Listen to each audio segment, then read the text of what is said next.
रीना के घर में रीना के अलावा उसका पति सुनील, सास पार्वती और ससुर रहा करते थे। रीना की शादी एक गरीब परिवार में हुई थी, पर फिर भी उसके ससुराल वाले उसे किसी भी चीज में कोई कमी नहीं होने देते।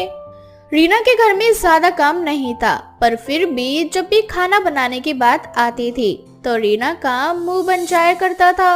और मुंह बनता भी क्यों नहीं, आखिर रीना को खाने में दाल चावल और आलू की सब्जी के अलावा कुछ भी नहीं आता था।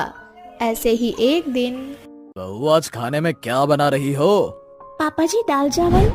क्या बहू, तुम जब से शादी करके घर में आई हो तब से दाल चावल ही खिलाती हो। आज कुछ अलग बनाओ। बहुत दिन हो गए इस घर में मूली के पराठे नहीं बने। आज तुम मेरे लिए अपने हाथों से मूली के पराठे बना दो। आखिर मैं भी तो देखूं मेरी बहू के हाथों के मूली के पराठे कैसे बनते हैं। जी पापा जी। जी पापा जी करके तो रीना रसोई में मूली के पराठे बनाने के लिए चली जाती है, पर बेचारी रीना को मूली के पराठे तो बनाने ही नहीं आते थे। इसलिए रीना फोन में यूट्यूब खोलती है। क्या हुआ अगर मुझे मूली के पराठे बनाने नहीं आते तो? ये फोन किस दिन काम आएगा? यूट्यूब बताओ मुझे मूली के पराठे कैसे बनते हैं। रीना यूट्यूब में मूली के पराठे बनाना तो देख लेती है, पर उसे फिर भी मूली के पराठे बनाने नहीं आते। अब बेचारी रीना पूरी तरह से फंस चुकी थी।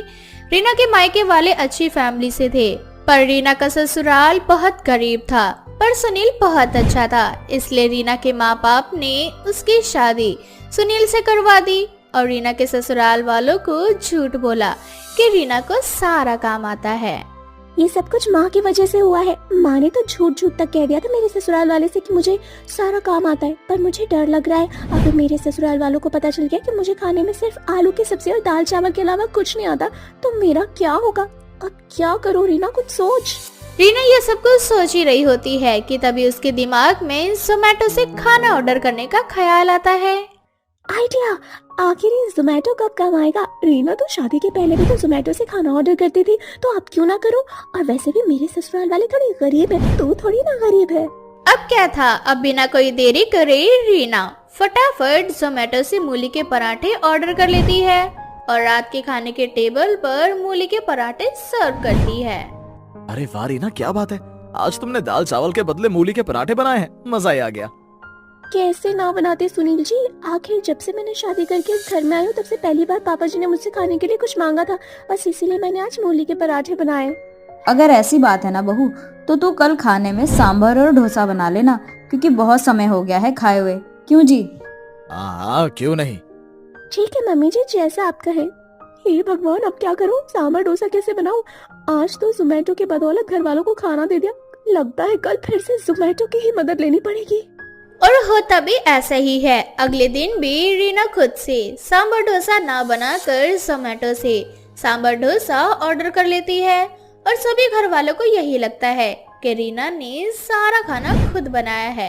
वे सभी लोग उंगलियां चाट कर खाना खाते हैं और रीना की खूब तारीफें भी करते हैं। सच में बहू, तेरे हाथों में तो जादू है, जादू। सांभर डोसा खाकर तो ऐसा लग रहा है जैसे किसी रेस्टोरेंट से मंगवाया है हमने। सही कहा था तेरे घर वालों ने कि तू सच में सर्वगुण संपन्न है। माँ, आपके तो भाग खुल गए ऐसी बहू पाकर। क्यों? ये तो तूने बिल्कुल सही कहा सुनील बेटा। अच्छा बहू, तो कल क्या बना रही है खाने में? माँ जी अभी तक कुछ सोचा नहीं है, पहले कल हो जाने दीजिए, फिर आप जो कहेंगी वो बना दूंगी। ये भी ठीक है, फिर मैं तुझे कल बताऊंगी कि खाने में क्या बनाना है, ठीक है? इसी तरह से रोज पार्वती कोई न कोई खाने की फरमाइश रीना के आगे रखती और ना चाहते हुए भी रीना जोमेटो से खाना मंगवाकर अपने घर वालों को खाने को दिया करती। समय के साथ अब रीना को जोमेटो की आदत पड़ जाती है। अब जो खाना रीना को बनाना आता था, रीना वो खाना भी ना बनाकर जोमेटो से ही ऑर्डर कर लिया करती। ऐसे ही एक दिन, आज पुदीना और धनिया की चटनी खाने का मन कर रहा है, बहुत दिन हो गए हैं। तो क्या तू मेरे लिए पुदीने और धनिया की चटनी बना देगी? हाँ हाँ माँ जी, क्यों नहीं, आप बस 10 मिनट रुको, मैं अभी आपकी चटनी बनाकर लाती हूँ। अब रीना किचन में जाती है और फोन निकाल कर जोमेटो से धनिया की चटनी ऑर्डर कर देती है। कुछ देर में धनिया की चटनी घर आ जाती है और उसे निकाल कर रीना अपने सास के कमरे में ले जाती है। और तभी पार्वती रीना से कहती है, बहू तू तो बड़ी ही फास्ट है, 5 मिनट में किचन में जाती है और तुरंत खाना बना कर ले आती है। वैसे घर में धनिया और पुदीना तो था नहीं, फिर तूने ये चटनी कैसे बनाई? माँ जी आप ठीक कह रही हैं। मैं जब किचन में अपनी चटनी बनाने गई तो भी मैंने देखा कि किचन में तो धनिया भी नहीं बचा और ना ही पुदीना। तभी मैंने देखा गली में सब्जी वाले अंकल आए थे तो मैंने तुरंत जाकर उनसे धनिया पुदीना खरीद लिया और 10 मिनट के अंदर अंदर आपके लिए आपकी चटनी तैयार कर दी। पार्वती अपनी बहू की समझदारी से बहुत खुश होती है और वो हर जगह बस अपनी ही बहू की तारीफें करती है। अरे मानती हूँ कि तुम्हारी बहुएं होंगी काम करने में निपुण, पर मेरी बहू जैसी संस्कारी नहीं होंगी। मेरी बहू तो केवल 10 से 15 मिनट के अंदर घर वालों के लिए खाना बनाकर तैयार कर देती है। अगर ऐसा है तो अपनी बहू को बोल वो हमें भी जरा अपने हाथों की कचौड़ियाँ बनाकर खिला दे। बैठे हैं हम आधे घंटे के लिए। हाँ हाँ क्यों नहीं, अभी बोलती हूँ। अरे रीना बहू, आंटी के लिए अपने हाथों से गर्मा गर्म कचौड़ियाँ बनाकर ला दे, उनका बहुत मन कर रहा है खाने का। जी माँ जी सिर्फ 10 मिनट दीजिए, अभी बना कर आती हूँ।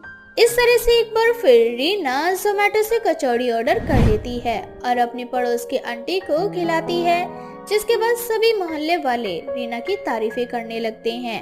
अब रीना जोमेटो की बदौलत घर वाले और पूरे मोहल्ले वालों को बेवकूफ बनाने लगती है।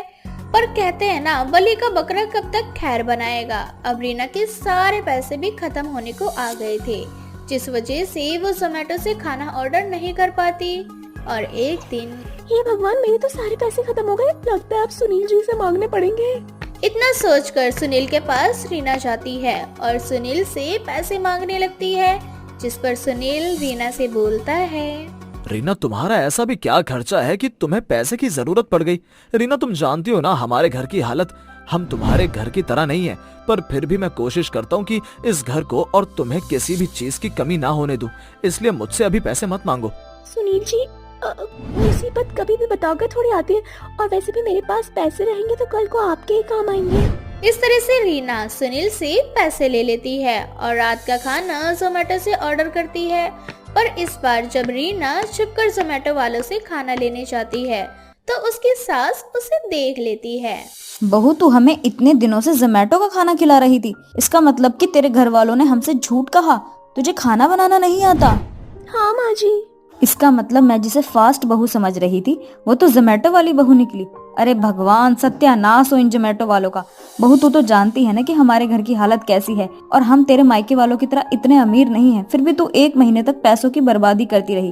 अरे बहू, अगर तुझे खाना बनाना नहीं आता था तो मुझसे कह देती, मैं तुझे खुद खाना बनाना सिखा देती। माँ जी मुझे माफ कर दीजिए, मैं तो आपको सच बताना चाहती थी, पर मैं नहीं चाहती थी कि मेरे मायके वालों की इंसल्ट हो, बस इसीलिए मैंने जोमेटो का सहारा लिया। मैं डरती थी कि आप लोग मुझे इस घर से ना निकाल दे। आखिर मेरी शादी को दिन ही कितने हुए थे। इस तरह से रीना अपनी गलती मान लेती है और रीना के ससुराल वाले उसे माफ भी कर देते हैं, जिसके बाद रीना जोमेटो में खाना ऑर्डर ना करके खुद जोमेटो में काम करने लगती है, ताकि घर चलने में वो सुनील की मदद कर